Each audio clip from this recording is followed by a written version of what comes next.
Hello, my name is Jonathan Forster and welcome to the Multi-Story Thinking podcast on interior design. I'm an interior designer and educator. My job is to improve quality of life and productivity by helping people to create beautiful and practical spaces to live and work in.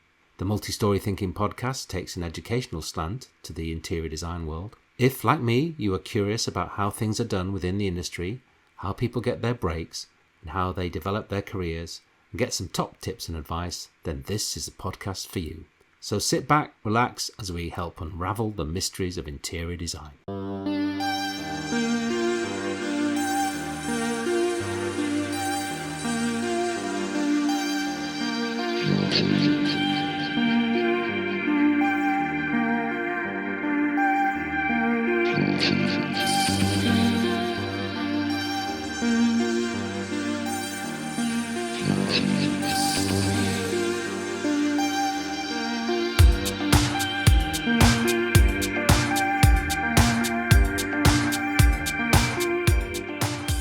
David Beddy is the Director of FMS Interior Services, a furniture source, supply, installation and design service championing sustainable solutions with over 30 years experience, delivering large-scale contracts to universities, businesses and local government bodies throughout the UK.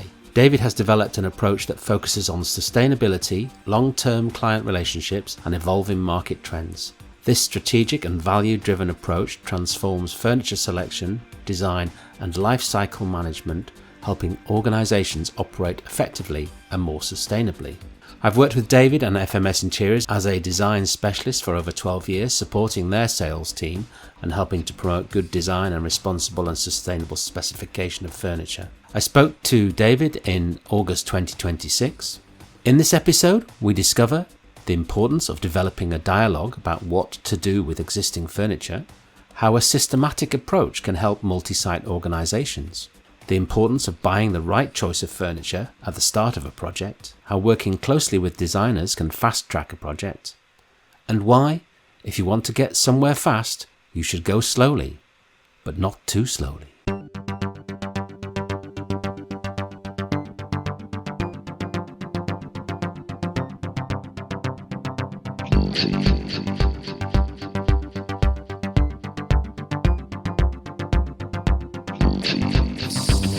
David, thank you for joining me on the Multi-Story Thinking podcast. And, when I'm fishing around for potential guests, I'm always thinking, who do I know that I could interview?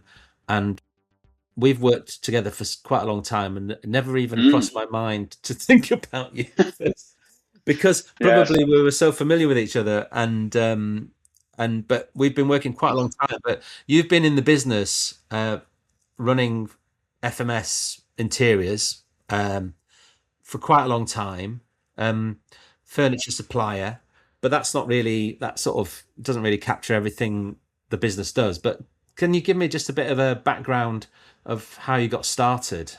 I mean, it's coming up to 35 years next year, in one way, shape, or form. I mean, and what's really interesting about it is that originally we set up as furniture management services, which is what FMS stands for, where we were basically going to provide all the services associated with furniture, which is, move it, store it, refurbish it,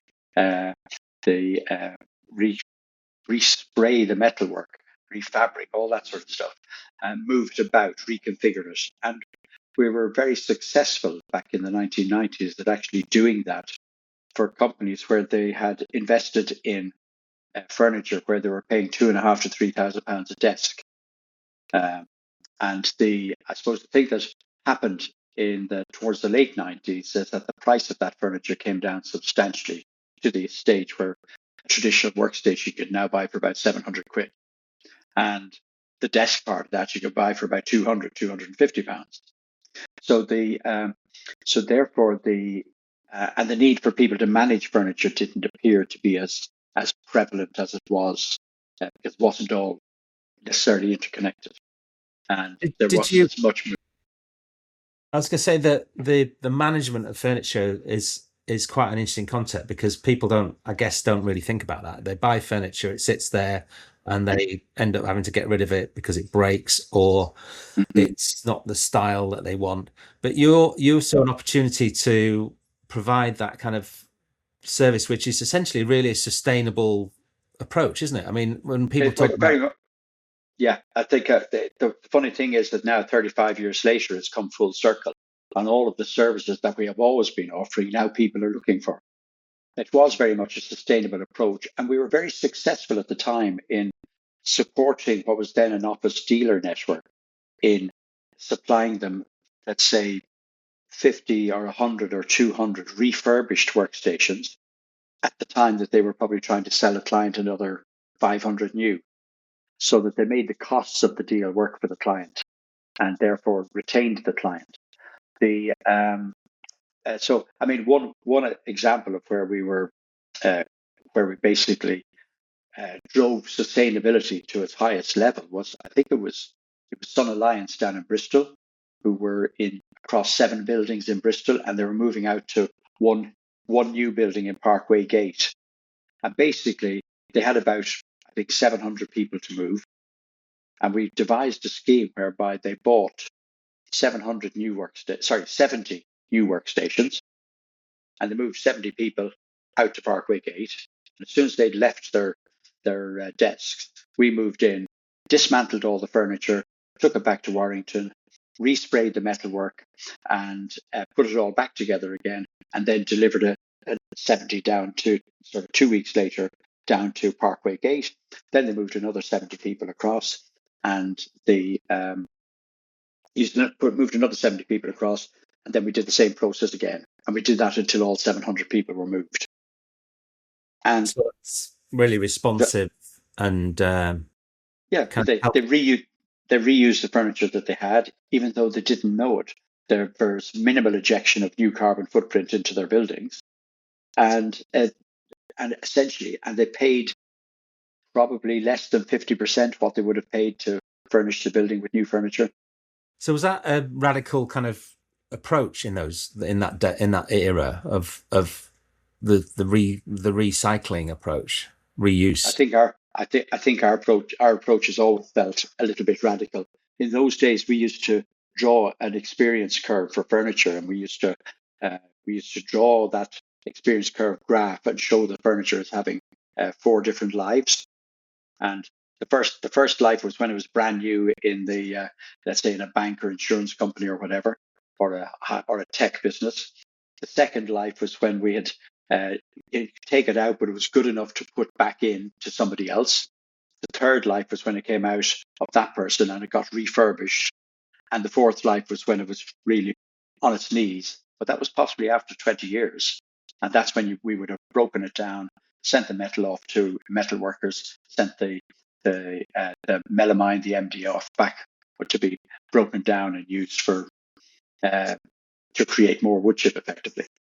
Yeah. And it was, yes, we were doing it without, um, we were doing it under the guise of managing people's cost and their cost of managing furniture, which was often at least as much as the cost of buying it. But in reality, we were creating a sustainable process. Now, what, almost 35 years ago. So I mean, that's amazing sort of thing, and the what was the rationale behind that? Was that a niche in the market that you spotted, or were you really into sustainability? You know, like I think it came out of the fact that Steelcase, who were the biggest furniture company in the world, had developed a program, a consultancy program, which looked to highlight the costs of managing furniture. Funny thing that happened, I think it was back in around 1992, that Federal Express decided to close down 4 buildings in the UK. A company in America came over to the UK to sell it, to buy the furniture. And they bought the furniture and realized that Steelcase furniture in the UK was different to Steelcase furniture in America.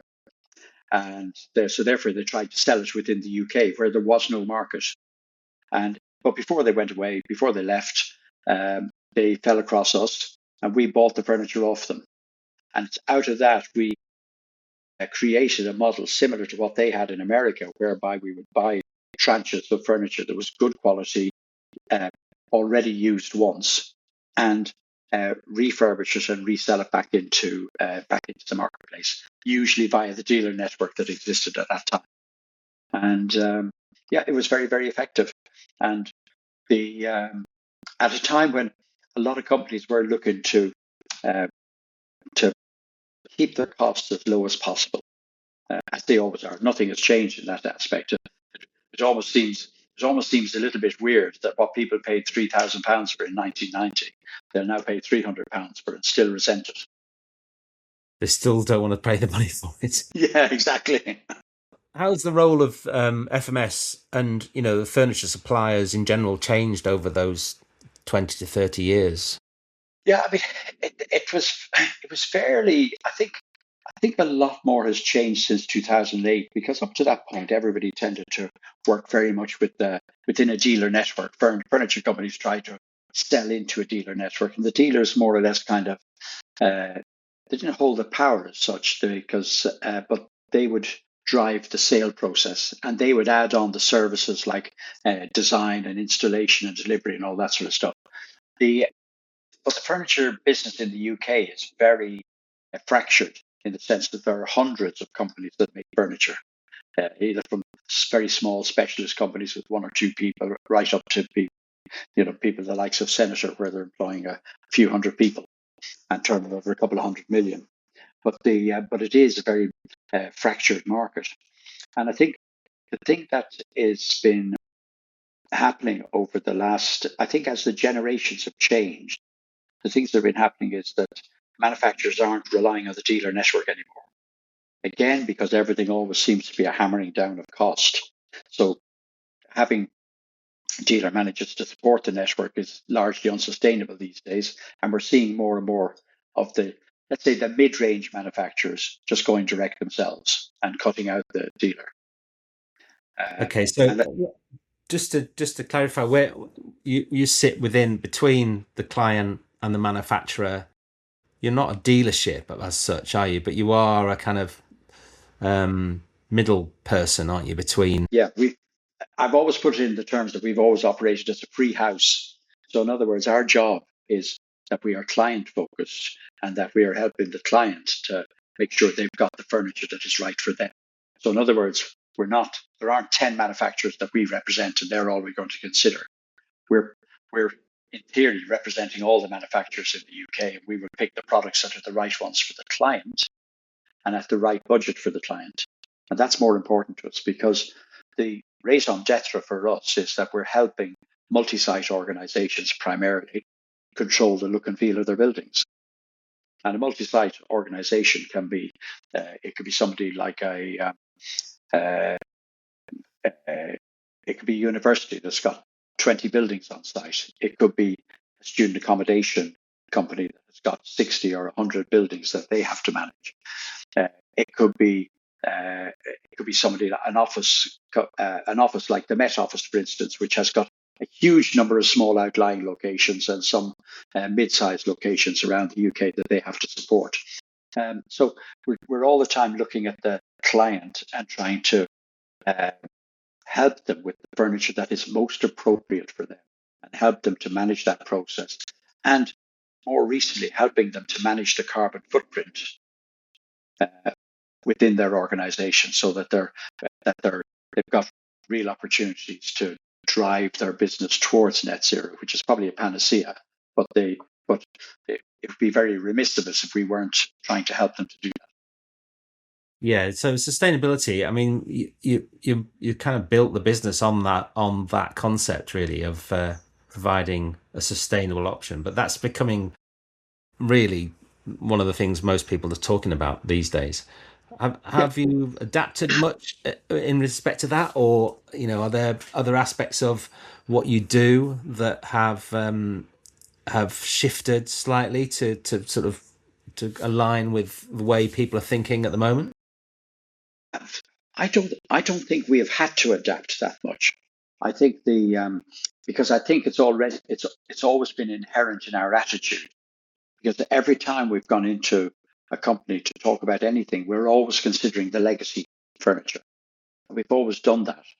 So I think the biggest change for us is that some of the terminology is adapting to the terminology people want to use now, but the attitudes and the concepts that need to underpin a sustainable approach, they've always been with us. But the interesting bit in reality is the fact that people talk a lot about sustainability, but then ultimately 90% of the time it still comes down to price. And it's very interesting. I had a company a couple of years ago now that where they were looking to change over their chairs. And I was very excited because one of the chairs I introduced to them was a chair that was net positive for the environment. And out of the 9 or 10 chairs that they looked at, it was the only one that they dismissed immediately. And I actually thought that they would get as excited as me about the concept, but they didn't.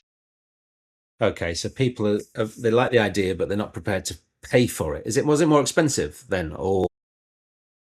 No, not particularly. No, I think that the value would, in comparison to what was ultimately chosen, would have worked out. But it's just interesting, I suppose, in the sense that you know people would still like what they like, and in some respects, are we waiting for all the traditional companies to change to where they can all tick that net positive box? Right. So in Yes. other words, if I'm driving a BMW, yeah, I know this other car might be more environmentally friendly, but I could wait till BMW catch up.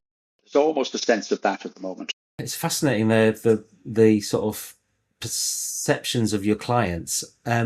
When can you give me a bit more of sort of an insight into how you actually engage with clients and the different ways in which you build those relationships? I suppose the essence with what we're doing is still an awful lot of our business comes via tender, where you don't really have that much control of the client. But what you do find with tenders that they are very much geared towards recognizing sustainable approaches and stuff like that, and the environmentally friendly approach, everything it's all in there. It's then what we like to do is we like to get involved with the client at several different levels. And if we look at a multi-site organization, we would argue at any point in time that, let's say a client has got 70 buildings, they're probably in a process of refurbishing 5 to 10 of those every year. They're possibly selling off some of the buildings and buying new ones. So they've got new builds happening. And then they've got churn that is happening all the time within the rest of the building. And what we're trying to do is continually recognize and help them with that churn, for instance. So if you're going to close a building down, let's have a look at what's inside that building first. And can we actually go in and rescue a load of the product and decide what to do with it? Well, is that end of life, in which case let's break it down in a sustainable fashion? Is it refurbishable, in which case let's take it back now, refurbish it, and then next year let's push it back into the estate, refurbished and at a much lower cost. And some of the furniture it's perfect. Let's take it out and let's just move it elsewhere in the estate now. Now, it sounds very simple when I say it, but it's a much more complicated process, and there's quite a lot of logistics involved, and that's where the cost comes into it. And therefore, you might look at it ultimately. Some people will look at it and say, "Do you know what? By the time I've done all that, I might as well buy new." But if you do that, you're potentially risking the opportunity to manage that product, for it to be not managed, and to actually head off in various different directions. And one of the direction that is not properly set up is one where there are outlets to push the furniture out to. So in other words, the client will come and say, "Well, tell you what, you take it all, and why don't you sell it?" Yeah, well, I'm sorry, but I haven't got anybody else who will buy that furniture yet. So then you're left in a loop of, do I have to get a warehouse to store it? Da, da, da, da. So the whole thing works properly as a concept if the client is prepared to recognize the movement of the carbon footprint around their own portfolio of buildings. That's what's exciting about working with multi-site organizations. And effectively, I suppose if you go back 30 years ago, those organizations would have teams of people who probably looked at doing that. In fact, we used to do it for one of our clients, take down 70 workstations in Aberdeen and move them to Bracknell, that sort of thing. But effectively, we are a variable overhead for these companies because they don't have to employ us and pay our salaries, but we will do work on their behalf to allow the movement of their furniture to be a well-oiled machine. So that, I mean, you're talking about an organization that's got the capacity to move stuff around, enough change within the business dynamics of the people that are working there that requires change, Yeah, and and a consciousness of the benefits, I suppose, of retaining some of that stuff rather than just getting rid of it. yeah, yes. And Jonathan, inherent in that as well, it's actually encouraging the client to buy the right product at the beginning. Yeah. Again, there's a lot of an example that we always use with people is when they come to visit us, we show them two chairs. One of them has come from somebody who's just imported it from the Far East, and the other is one that we imported from the Far East. But as we always tell them, we'll pay $5 or $6 or $10 more in the Far East to buy the chair that we buy because it is much more uh, sturdier and likely to last an awful lot longer than the one that most importers will bring in. And that's the important thing, is that when we're looking at furniture going into premises, we're looking at furniture that's going to stay there potentially for 30 years, not break after a year, Yeah. not break after 2 years. And and I'm continually astonished by the amount of churn that happens in organizations because, for instance, they go and buy a £50 chair, whereas if they bought a £90 chair, it would last 3 times as long. With your clients then, are there things that clients should be asking about products and should be educating themselves about it, or do you find that's your role to introduce those concepts to them? Very often it feels like that you have to hit on the client that understands the argument. Yeah, it's it's the to me it's not a uh, what was it? Yeah, one of the issues with it is if you take, let's say, a building where there's somebody wants to buy 300 chairs or whatever at 50 quid. Well, it's only a £15,000 decision, and the financial people are probably making much bigger decisions every day of the week. And this one is just doesn't go above the parapet. Yeah. And classic example I find, for instance, when looking at some of the in the student accommodation area, for instance, in the last 5 years, we've had a plethora of purchasing people joining student accommodation private hall providers. And they're all very, very good and very, very professional. But when they have a look at it, when it comes to things like furniture and that, really the only thing that has any kind of substantial value that appears to be being replaced all the time is mattresses. So suddenly, when you look at that, you then say, well, okay, we'll go out to tender for our mattresses and do that every year. Well, really, there's an argument there that says, why not buy a better mattress and you won't have to go out to tender every year? But you know, again, the financial people don't get involved in that argument. But we would go into a company like that and say, well, actually, yeah, we'll buy the mattress from wherever you want to buy the mattress, but we recommend buy that. It'll last longer. That it'll last longer. But if we're going to go into the rooms with the mattress, why don't we go in with a chair? Why don't we go in with a mirror? Why don't we go in with a waste paper basket? Why don't we go in with a notice board? Do it all at the same time. So in other words, you end up with one logistics charge rather than 6 or 7. Yeah. And but it all does come down to what is the relative budget and to what extent people are motivated to want to control that budget. And I think I'm very conscious that when you have multi-site buildings, you know, it, for instance, in the high-rise market, the big issue for the last since Grenfell has been cladding, and everybody's spending loads of money on cladding. That's a much bigger expense and a lot more important than how much are we spending on furniture at the moment. So it's a kind of attitude towards furniture within the procurement system, isn't it? And Yeah, I would say so. And part of our role is actually going back to people every year and giving them the information, saying, "Look, this is what you bought." If if we're properly engaged with the client, we're going back to them and sitting down with them and saying, "Look, last year, there you go. You've got 50 sites. The average spend per site was X. These are the products that you were buying. Actually, if you look at this, you bought 5 different types of chair. Why are we not just focusing on one different type of chair? But for instance, when we look at a task chair for an organization, we'll try and find a task chair where we know we can supply replacement casters, replacement gas lifts, replacement bases, replacement seats, replacement backs, so that if there's something wrong with the chair, they can actually maintain it on site. I've always taken the view that if you go into any organization, you'll probably find a storeroom with about 20 to 30 broken items of furniture. And if you send a good furniture fitter in there for a day, he'll give you back 15 good ones. Fixed a lot of them. Yes, Yeah, I mean, I've witnessed that.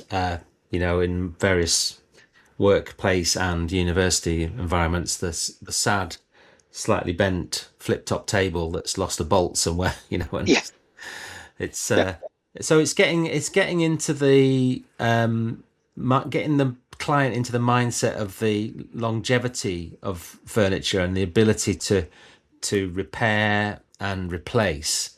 That's yeah. But it's also challenging. it's a total systematic approach.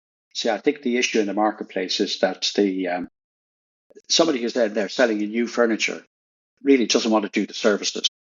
They really don't want to do the send a fitter down into the office and once a quarter see what's broken and mend it, because there's not much money in that. But my view is that it's the whole gambit, and it's a little bit like the when we used to buy the old steel case furniture secondhand and refurbish it. The number of people who would come to me and say, "Oh yeah, I believe you buy secondhand furniture," and I go along and I go and visit them and say, "Okay, so what are you trying to achieve here?" They say, "Well, we're moving office, but it's okay. We bought the new furniture." And I'm sitting there thinking, well, why isn't the person that is getting the £200,000 deal for new furniture sorting out this for you? Yeah. So we feel it's our duty almost to help the client sort out all of the aspects surrounding furniture. And when you take that all into account, the old rules from the early 90s still apply. You probably spend 50% more, 50% of the money during its lifetime managing the furniture as you do buying it. So let's buy it properly and let's have a proper management system to look after it.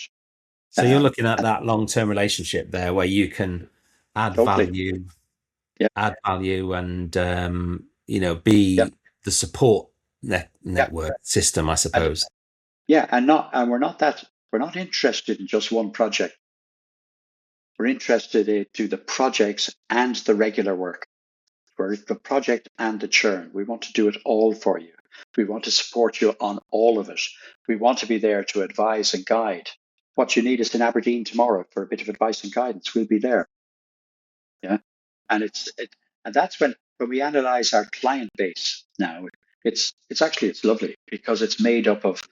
Uh, I think last year when I looked at our turnover, the amount of business we did with people, I went down to 10,000, but under £10,000 turnover before I found a client that wasn't multi-site. Now, multi-site can be a council that has got a whole load of social housing dwellings and a whole load of their own offices. Multi-site can be a university that has got 3, 4, 5, 20 buildings on site. Multi-site can be a student accommodation, private halls where they've got something in 22 cities.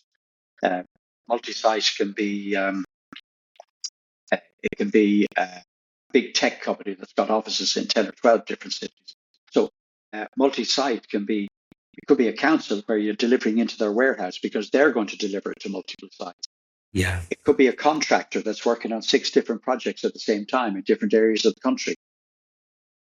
They all qualify as multi-site, and we're there to help them with all aspects of the management of the process as well as the provision. Yeah, and within all of that, Jonathan, as you'll appreciate, inherent in all of that is making sure as well that they're buying it at the right value and the appropriate value for what the project is. And again, here's where I would argue, for instance, that if you're designing products to go into a hotel that's charging 400 quid a night for a room, that's different. That is different proposition than if you're buying furniture to go into a student accommodation site where they're charging 30 quid a room per night. You put the hotel furniture in there and arguably it doesn't work. Well, I understand the kind of financial implications of that, but there's also the kind of design direction, isn't there, of what's appropriate for different settings. And you work across a wide range of sectors, from local authority to care homes to student accommodation into office, councils, and a wide range of different environments where one product is not necessarily almost exactly the same function potentially, but it's not going to be appropriate. So it's understanding the value, isn't it, and the The, perceived value, and also the what it, how it fits within a scheme and within the design and the ethos of the business that they are.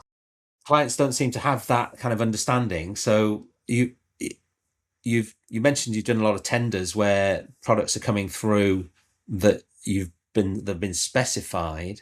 Now I know from working with you over the years that you are able to just price up a list, aren't you? You can do that, but you also are quite keen to sort of suggest alternatives, and also working quite closely with interior designers and architects. That's one of the things that you're really sort of strong with about yeah, and I think that's one of the things that's changed over the last 30 years is that the designers used to be employed by the furniture dealers, um, and they weren't necessarily interior designers, but in the last certainly in the last 10 to 15 years, I think the designers have become more independent, and and they're tending to, again, it's almost like design has been outsourced. And there, there's some fantastic designers in the UK, some wonderful people that do some fantastic schemes, and I'm continually uh, humbled when I see the results of some of the schemes that we've worked on, where we're there looking at the spreadsheet and looking at the furniture that we're supplying. And when we see the finished result the designer has created, it's absolutely stunning. And I always feel very humble.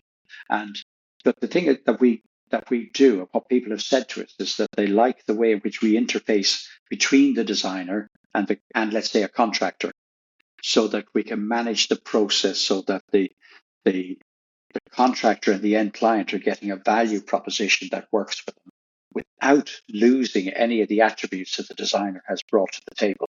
And a lot of time we interface with the designer themselves because it's their design. We don't want to screw it up for them.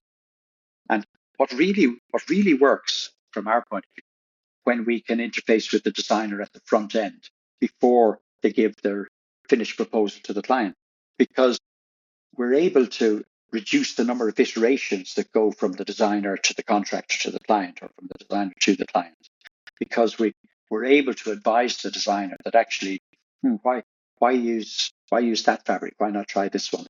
This has the right attributes. Actually, uh, the foam that you're specifying for that chair, it hasn't got the right fire rating. So why don't we do this instead? Or have you considered this? Look at this look and feel. And it works very, very well because the ultimately the designer will know what works for them. Our job is to help guide them so to what is a workable proposition for their client, reduce the amount of time that it gets to the stage where away we go. And what we find is where we're working at the front end with the design, the time between the initial design and the approval is crunched down with concertinas. Yeah. And therefore, the time uh, from the initial stage of the design to delivery of the end product is also concertinaed as well. And that's the bit that takes up an awful lot of time with the between the client, the designer, the contractor, the builder, whoever it is. Yeah. And our mission is to try and make that more efficient, while at the same time value engineering it without losing any of the design attributes that make it a wonderful solution in the end. Yeah. So we're not compromising the integrity of the design. Oh, absolutely not. Can't do Yeah. that. That would be counterproductive. Yeah, Yeah. but but I will be opinionated about things. I mean, I've been to a wonderful site probably 10 years ago now, and I remember seeing these sofas there, which absolutely looked fantastic. But I knew those sofas were £3,000 each, and I subsequently saw them in the same client's head office, and they're absolutely fantastic. But the problem is that when they break, the budget to replace them is £300. for £500, not 3,000, and they will break. But more importantly, when I looked at those sofas, what I found was nobody ever sat on them because they were too low. Uh-huh. Literally, I never saw anybody sitting on those sofas. Yeah. And there must have been £40,000 worth of sofas there. Maybe it was the right thing to do. I don't know. But that's the one where we point out, well, those sofas are a bit low. Do you really want those? Blah, blah, blah, etc. I think there's a thing about, the relationship between designers and suppliers where, as a designer, you never really know enough about it, enough about what's out there, what the options are. Yeah, And what you can't. what I've noticed from the way in which you operate is that, you've got this wide range of suppliers from across the UK and Europe and further afield. And there's a real understanding, not just of what's out there and available, but also the technical knowledge of how things are put Yeah, together. So you recognize systems. I mean, there's a great range of Italian suppliers where they've got componentry essentially that can be built into any combination, and the what that unlocks is the ability to customize, ability to replace and repair. But you've got that knowledge built into your kind of ethos, haven't you? yeah, we do. But I think that what I bring it back to a lot of the time now is that the, there are you a company that understands furniture, or are you a box shifter? Yeah. So if you're just box shifting, then that's you're just going to sell anything to the client, and the client says, "Oh, I want the cheapest price," and the client ends up with something that breaks. Yeah. If you understand the furniture, you're always going to consider what is appropriate. If you take the £3,000 sofa example again, don't object to a £3,000 sofa going in if when it's getting broken or tatty, it can be repaired and refurbished to look like it originally looked. And we're in tune with that. We like to do that. So therefore, if somebody says, well, I want a statement sofa in there, we'll find and advise on the statement sofa that allows us to do all those things uh, as it works through its life in the organization. Because what we don't want is a £3,000 sofa that stays there for 3 years. We want a £3,000 sofa that's going to stay there for 10 to 15 years. It's something we're working on at the moment, which is to have a task chair for one client sector that we've got. And it's a task share where we will totally offer replacement parts. So the client never has to lose the initial investment they put in the chair. And we're going to buy it in and stock it on that basis. And it's going to be at a price that's reasonable, and it'll have a warranty that's reasonable. That's part of our job. We understand the furniture. We also understand how and why it can be used and how to give it the longevity that the client deserves to have. That's a really, I mean, the logistics of that are quite challenging, I imagine. But actually, the intention then is to retain the product as long as possible, and to not to be throwing stuff out because a tiny little part of it is broken. But it's the logistics of that isn't difficult actually, because we've been doing it for some years. Like we've got a couple of clients where, for instance, with the sofas, we designed the sofas so they can buy replacement cushions. So in the summer they buy 200 replacement cushions rather than 200 replacement sofas. We sell them chairs where if the frame gets damaged in some way, they can replace just the frame. 4 screws. A maintenance man on site can do that. You know yourself, if you've been in the office market, the number of times you'll go into an office and see a chair that's missing a caster. Yeah. Yeah. Well, and everybody says that chair is broken. Yeah. Yeah. But the reality is, for us to send out a pack of 4 or 5 casters that they keep in stock, so when that happens, they just snap it in again. You've now got a working chair again, haven't you? It's just getting people into that sort of mindset, isn't it? Of taking the time to repair stuff and and also, it's like, the flip top table I'm thinking of. I think, oh God, that if I had 10 minutes, I could fix that. I could. I'm thinking, well, where am I get the bolt from? And it's like immediately That's it. there's barriers. So you're there But to just, break down the yeah, but barriers, I guess. see again, the issue here is that the manufacturers don't really want to know about that. Yeah. The the sometimes with the client, oh well, I might as well just buy a new one. So what we're trying to do is get to the stage where we can create product lines where we can offer the replacement parts. and offer them at a reasonable price and say, yeah, they're here. It's not a problem. You can have them overnight. Yeah. Because it always gets my vote, for instance, with the, what I find is every time we do a big project, we do an O&M manual. We have to do the O&M manual, which tells you everything about the furniture that you've just bought. There are O&M manuals for other stuff as well. So every time somebody comes to us in a building that's been done relatively recently, I say, oh yeah, can you send me the detail out of your O&M manual? Oh, we don't know where it is. Well, frankly, I'd love to have a record of everybody's O&M manual, because then I would know every piece of furniture they've got and I would be able to help them make their costs as efficient as possible. So those are the kind of mistakes that organizations make, isn't it? Of not having the information there. What other thoughts? And it's people, don't forget, a lot of people are very time poor and they haven't got the time to pull it all together as well. It's not an easy task. Yeah. But then that's why we're here. That's your role, to fill gaps. Yeah. Just thinking about over the years, you mentioned the Steelcase sort of office kit and how things have changed. The different types of technology, different ways of working, different focuses on sustainability. What are the changing perceptions of the client that you've noticed over or kind of the objectives of clients that you've noticed over the years? I think the clients have moved from saying, oh, we need to get an office to fill it with office furniture, to we want to fill it, create the environment to suit the people that are working in it. So they're thinking about their staff more, and because they realize that to attract and retain the staff is actually very, very expensive. So when you get good staff, you want to keep them there. So they want them to be happy. They want them to have a workplace that's functional. I think that's the main thing that I would say. The other than that, I mean, I suppose they're conscious of making sure that people have got the right equipment for them to do the job, and whether they're working from home or whether they're working from the office. Working from home has been a big, I suppose, innovation in the market since COVID. But the reality is, I still think there's a load of people out there who when they get at home, they're sitting at a chair that's probably a dining room chair that's totally inappropriate for them. Yeah. And they're probably doing their work at the dining room table.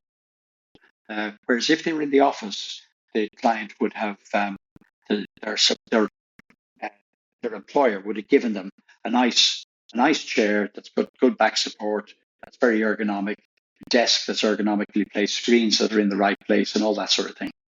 And well, once you start working from home, except unless you're working for some of the most enlightened companies, you're not going to have that. Having said that, we have done quite a bit of work for some of our multi-site clients, because if you've got 100 people working from home, that's another 100 multi-sites, isn't it? Home environment as being an important part of that working. Oh yeah, absolutely. Yeah, we've got one social housing client who've got 90,000 sites. So that's potentially 90,000 buildings that we service and deliver to. And so have you, with the changing sort of focus of clients and trends and things like that, have you had to change the way you operate as a business over time? Yes and no. I think the thing I was going to say, just to add in just about clients there, is that there are a lot more clients who kind of approach the furniture companies and think that we're all a little bit like Amazon, that we've got the stuff piled high, stocked, ready to actually send it out in 24 hours notice, and are a little bit shocked when we can't. But I think what people have to remember there is that actually we are gearing up to respond to the client's needs, as opposed to we're not going out buying shed loads of product from the Far East just to stack it in a warehouse so we can deliver it in 24 hours and have it returned to us within 30 days because it wasn't quite what you thought. So that's not, but there is a perception that furniture business is like that, and it's not really. I don't think it isn't that we have changed the ways in which we work. I think we've structured our business so that we can actually handle and cover multi-site organizations to different levels. We'll have some people where we have to design the product offering so that we have got stock in the warehouse so we can send it out very quickly. We have some companies where we look at historically what they've been doing every year so that we can actually gear up to manage their requirements as they come in. I think the real thing for us is that the big change is trying to engage with the company at a relatively senior level to agree the principles of how it should function. And that's quite a big, and it's historically that's not something that people in the furniture industry have been totally comfortable in actually approaching the client and getting them to try and buy into a different way of doing things. Yeah, and approaching them at the right level. It's because essentially it's most of the clients that we've got that are truly multi-site and truly engaged in their thinking about it. We are talking to them at 4 or 5 different levels, all of which are relevant. Sometimes it's purchasing director, sometimes it's finance director, sometimes it's the person who's just running the site. It's trying to help people. Some companies will actually leave all the decision making to the various sites. Well, our job then is to actually let people at head office know what the sites are doing so they can actually fine tune it. So it's a constant iterative process, but it's one of where if we have the right engagement, it's very difficult not to deliver a full service and product solution that could be constantly revisited and revised and all that sort of thing. That includes all the managing product out of the business as well as managing product around the business. And it's quite, to be honest, John, that's what makes the business interesting. That's the bit you like, you enjoy. Yes, it's fabulous when you get, but the thing is, it's fabulous when you get that all ties in together. Yeah. And right, everybody from the designers to the operators to the contractors to the guys who are delivering the goods, when you've got that all rolled in together, everybody understands that big picture and how they're interfacing with that big picture. That's a fantastic feeling. So how often does that happen? As often as we can make it happen. Yes. I would say, well, see again, there's a perception that this is massive business and all that sort of. But it's not necessarily massive business, but I would say we would look at clients and think, is this client a £50,000 a year client, or a £250,000 a year client, or a £500,000 a year client? We're looking at that all the time. It happens more with the bigger clients, with the ones that recognize how much they're spending each year. It happens less with the ones that are saying, well, I'm going to let everyone do it in a devolved fashion. But we will still keep pushing the client. We'll keep talking to the client. We'll keep engaging with them locally and keep engaging with them centrally. And sometimes that's to our detriment, but when it works, it's absolutely fantastic. So that's the same approach, really, isn't it? Of a real client-focused attitude. Yeah, I mean, that sounds like why wouldn't it be for client-focused? But really, you're there to get the best solution, the best design, the best product, the best sustainability, the best long-term solution for and then engage with the manufacturers that will actually make that solution work for that client. And for the next client, it might be a different set of manufacturers. Yeah. But that way, we're also getting the manufacturers on board to recognize that they're also part of this provision to the client as well. And we have there are some fantastic companies working in the furniture industry in the UK, and everybody has got a very much a can-do attitude. And that's one of the things that we kind of linked in with very early on. It's that can-do mentality, rather than saying, oh yeah, well, we've got this, you should have this instead. No, we can find the right products for you. This is the right manufacturer for you for this job. Now, 5 years' time, that manufacturer might change. We will recognize that with the client. We'll probably still be dealing with the manufacturer for other clients. And it's just it's understanding the full picture and understanding how to pull that together, and then not resting on your laurels. Then saying, right, come on, we need to check it. We need to keep checking it. We need to keep talking. We need to get feedback from the end users as to whether it's working or not. If it's not working, we need to change it. See what's not working. Yeah. It's a constant iterative process that involves advice, guidance, consultation, performance, delivery. Everybody has to come together, and it's one of the things that we did during COVID. Was we actually we chose during COVID not to do what a lot of other companies did. We held all our staff together. We lost nobody during COVID because we realized that it had taken us 15 years to build up that staff and that commitment. And as soon as we got 2 or 3 years down the road after COVID, we need to have those staff still there, and they are. That's an important aspect of it. I was going to ask you about the staff. That building a team takes time, doesn't it? And as you say, you've got that expertise, and you're looking for people with a certain mind. I keep saying mindset. I must try and cut that. An attitude, isn't it, of that's in tune with what you're describing there. That long-term relationship. You don't necessarily want someone who just wants to sell. Get the like you said, get the boxes off the shelves and get them delivered. You want someone who is interested in nurturing that relationship. How Correct. difficult is it to find those kind of members of your team, and how do you continue to nurture them once they're within the business? What is interesting is that we've started to add on people in the last 18 months, part of the progression post COVID. And it is interesting that um, they don't all come from the furniture industry.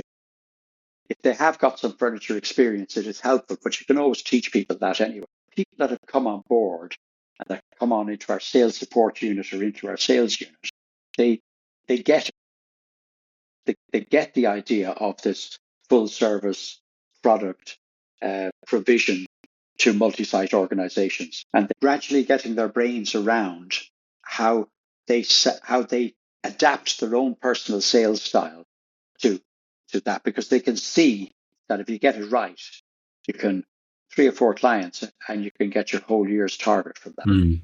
That's quite exciting for a salesperson, because otherwise they're saying, oh, what's the next project? Get out of my way, I want to do this one. And you're there just doing quotations and hoping that you get the deal. That's not what we're about. So looking ahead, I mean, what excites you about the future of the furniture industry and the role that you as a supplier can have within that? The thing about the furniture industry is probably that it always surprises you. You never really know where the next challenge is going to come from. It's funny at the moment, everybody has said to me in the last 5 years, next year is going to be brilliant. Next year is going to be brilliant. And actually, generally, next year isn't that brilliant. I think what we're going to see in the furniture supply industry is possibly smaller and smaller organizations. The days when people would have a big head office staff and loads of designers on tap. It's already like that. It's relatively small. A worry I would have at the moment is that I think there's an awful lot of people that are focusing on it and treating it as a sort of telesales business, and as a result of that, doing what we would call box shifting. I don't think that has a future. It feels sometimes that in the past 10 years, everything has been trying to drive the prices down, despite the fact that inflation has been going up. And I wonder, will there be a correction at some stage? One of the reasons I think why we're in the furniture business is because people are always going to need furniture. And tastes are always going to change. And there's always going to be churn. And that hasn't changed. The amount of churn that exists hasn't changed in the last 30 years. It's just the churn is maybe slightly different. And I wonder, will people become, let's say, the full service furniture advisors like we seem to be evolving toward? Or will they just stay back as box shifters? I really don't know. I think the furniture manufacturers are going to make sure they're designing sustainability into their products. I think that's already happening. But a lot of that happens because regulation causes it to happen. From the sales point of view, I think the clients we deal with are going to become more and more multi-site. because I don't think that the environment is brilliant for people who want to start up a company and with 8 or 10 people and stay in the one building all their lives. I think businesses are getting more and more businesses are getting absorbed by bigger entities, and I see that continue to happen. People spending time trying to integrate those businesses into what they and even now, just sort of the climate for people who want to start as entrepreneurs building a business. And by that I don't mean, somebody decides, well, I'm a skilled technician, I can start up on my own and do it and operate on my own. It's people who want to build a company that's going to grow. I think the climate for that is getting harder and harder. We've had some quite turbulent years, haven't we? I guess with things like COVID and impact of Brexit, and political sort of uncertainty as we change through governments and prime ministers. But you're looking forward to the future in a kind of positive way in terms of what you can offer the industry. I'm very positive about what we can do and where we can go, because I think we have a model that um, allows us to continue to thrive, even if there aren't that many projects. And that's a classic example. Like this year, for instance, there's been a lot of projects that got postponed for one reason or another, or pushed to the back end of the year into next year, and yet we're still tracking, 10 to 15% ahead of where we were last year. That's largely because we have all the other services and clients that are not necessarily totally project focused. Whereas I think that companies that are purely project focused, if you're not winning projects, times get tough. So I think I'm personally excited about where we can go. I think we are only going to be constrained by the thinking of our people who are delivering the solution, and or constrained by the clients who are trying to help define the solution. And it's but again, as I always say, say in our industry, festina lente, make haste slowly, and that's what I quite like. That it's I remember that from my early days in school when learning Latin, and that served me quite well through life. It's easy to race ahead, but nice and slowly. Not too slowly, not like a tortoise, but not like a hare. A little bit faster than a tortoise. Have you seen how fast a tortoise moves? We've got two tortoises in our garden, and they when they want to, they can shift quite quickly. I have to say. Yeah, you got to keep an eye on them. I now have a picture of you racing your tortoise in the backyard.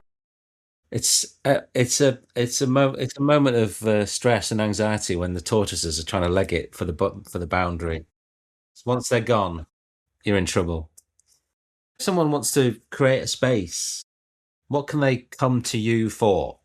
Well, normally what we say is the simple bit is turn the space upside down, and anything that falls to the floor, we can do for you. Yeah.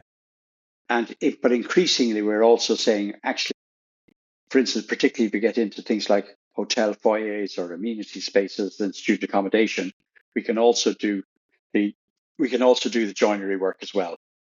And we work very closely with a factory which works with metal, fabric, and wood, and that's quite unusual within the furniture industry. So we are able to bespoke products for clients, and we are able to actually create the joinery that enhances the space they're trying to fill. One thing I would say in terms of what I do see often, not always, is that I would be conscious sometimes that people shouldn't overfill their space. Yeah. I remember doing a social space in a student accommodation many years ago, and when we delivered the furniture and placed it as per the design, there was actually no room for anybody to move about. So we took half the furniture out and brought it back to the warehouse, and it may still be there for all I know. So that's it. And I do say that to people when they're moving into a new space for the first time and they haven't got experience of it. I always say, well, less is more. Our job is not to sell you as much furniture as we can. So because invariably when you've lived in the space for about 6 months, you'll start saying, oh God, I wish we did that, or I wish we'd done this. if you don't fill the space too much, you've got time and room to change. And that way you're then still coming back to spending your money on the right thing. So I always say to people, and you know that because you and I have done it many times, is you go to a client and you say, well, look, here's the end picture that you wanted. How long do you want to take to get there? Because it doesn't matter to us if you take 5 years to get there or 1 month. I mean, it's a great point, really. You don't want to make a mistake, do you, when you're investing money like that? And often, Yeah. Depending on the level of engagement you've had with them, companies often don't really know what they want fully. You know, they've got an idea, but if you can get the basics in and then build from that, and it evolves, you know, I think that's something that both yours and my approach has in common, really, that idea of a design evolving alongside the client and you know, helping them get to that point rather than trying to over design it and force them into a full blown change. You know, it's often... There's an argument that says the designer should be a constant present within the organization, because actually they're getting to see this. Actually, what I've done really works, but actually now I wish I'd done that. And the designer is more likely to make other suggestions later on in the process. And that post occupancy kind of review, you know, which is very rarely done, and going back and seeing it in real life and what's happening, what's working, what's not working, and that approach, I think, and being able to cope with it as a supplier is really important. Well, it's I have to say, whenever a client does that, I find the process very, very refreshing. It's but that's a kind of rare thing, isn't it, for clients to take the time to do that? How do you go about encouraging that as an approach? It is difficult. It is difficult. We had one client that did it about 10 years ago. They brought all of the people who had been involved in their projects around the country for the previous 12 months together to one city. And then they bussed us from building to building. And we went to see about 7 or 8 buildings. And we looked at what had been provided. Now, it was either the paint guy or for us it was furniture. But we could see what was working and what wasn't working. And if it wasn't working, we could come up with a plan to make it work.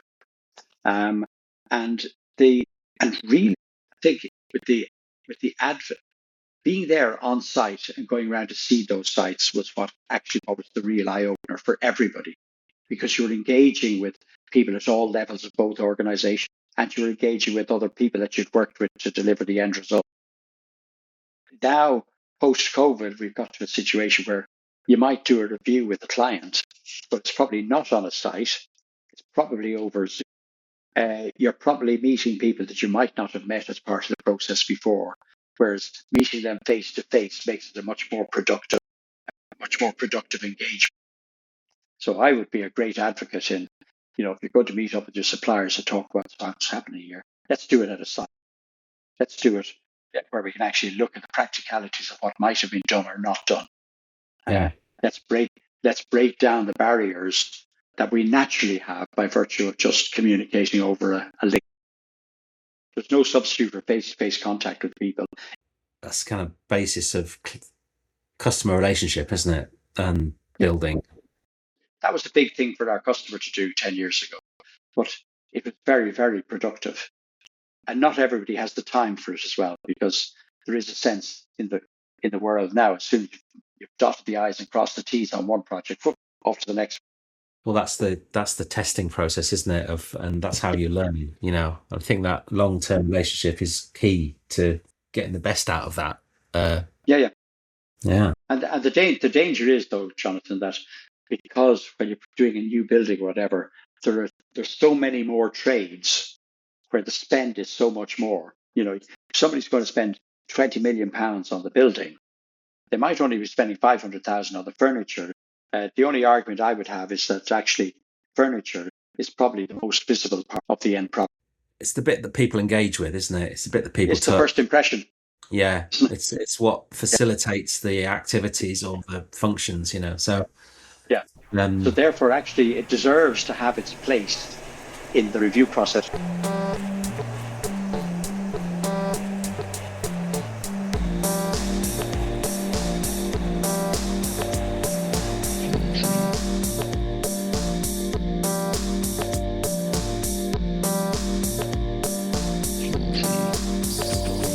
I'd like to thank David for taking the time to speak to me. As I mentioned at the start, I've worked with David and his team over the last 12 years in a design support role, and it's been refreshing to be working closely with a supplier to help put together furniture schemes and interior schemes where we can work in a collaborative way with the sales team to select and specify and price up furniture packages that can help support the users of our spaces but also be delivered in a cost-effective and sustainable fashion. It's great to see the way in which David and his team are prepared to take on the less glamorous end of the supply of elements to go into spaces alongside what you might think are more exciting and interesting elements of design.